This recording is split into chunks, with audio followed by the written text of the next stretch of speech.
একসময়ের বিশ্বসেরা অলরাউন্ডার সাকিব আল হাসান দীর্ঘদিন ধরেই রয়েছেন জাতীয় দলের বাইরে। যদিও বিশ্বব্যাপী বিভিন্ন ফ্র্যাঞ্চাইজি লিগে নিয়মিতই খেলছেন তিনি। ক্রিকেট ক্যারিয়ারের পাশাপাশি ব্যক্তিগত জীবন নিয়েও সবসময় আলোচনার কেন্দ্রে থাকেন সাকিব।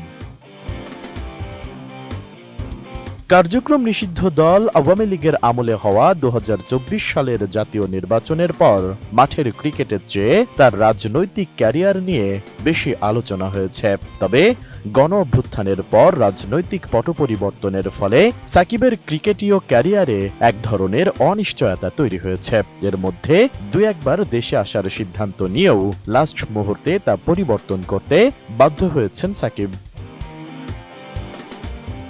তবে এত কিছুর পর রাজনীতি নিয়ে নিজের অবস্থানে এখনো অনড় বিশ্বসেরা এই অলরাউন্ডার। ২০২৪ সালের নির্বাচনে আওয়ামী লীগ মনোনীত প্রার্থী হিসেবে মাগুরা ১ আসন থেকে লড়েন সাকিব আল হাসান।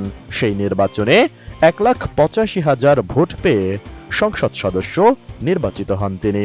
কিন্তু ওই বছরের জুলাই আগস্টে দেশে সরকার পতনের আন্দোলন হয়। ৫ আগস্ট গণ অভ্যুত্থানের মাধ্যমে স্বৈরাচার শেখ হাসিনা সরকারের পতন ঘটে। অবশ্য আন্দোলন চলাকালীন পুরোটা সময়ই সাকিব আল হাসান বিদেশে ছিলেন। সেই থেকে তার আর দেশে ফেরা সম্ভব হয়নি।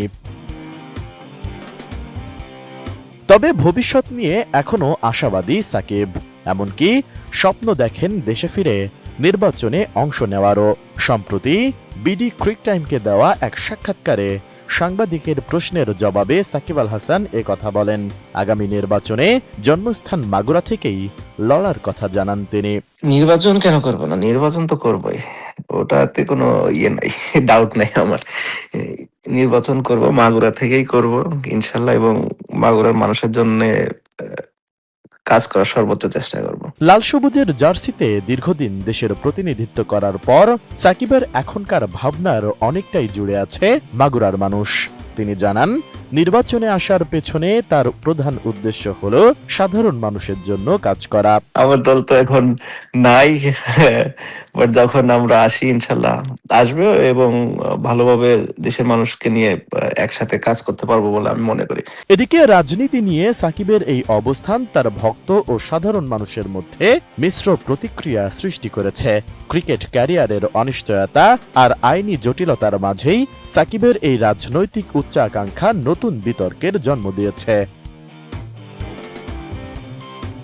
বিশ্লেষকদের মতে সাকিবের বিরুদ্ধে দায়ের হওয়া মামলা এবং সাধারণ মানুষের একটি অংশের অসন্তোষ সত্ত্বেও তিনি যেভাবে নির্বাচনী মাঠে ফেরার কথা বলছেন তা তার রাজনৈতিক ক্যারিয়ার টিকিয়ে রাখার একটি সাহসী পদক্ষেপ হতে পারে। তবে দেশের বর্তমান প্রশাসনিক ও রাজনৈতিক পরিস্থিতিতে তার এই আকাঙ্ক্ষা কতটুকু বাস্তবায়িত হবে তা নিয়ে জনমনে সংশয় রয়েছে।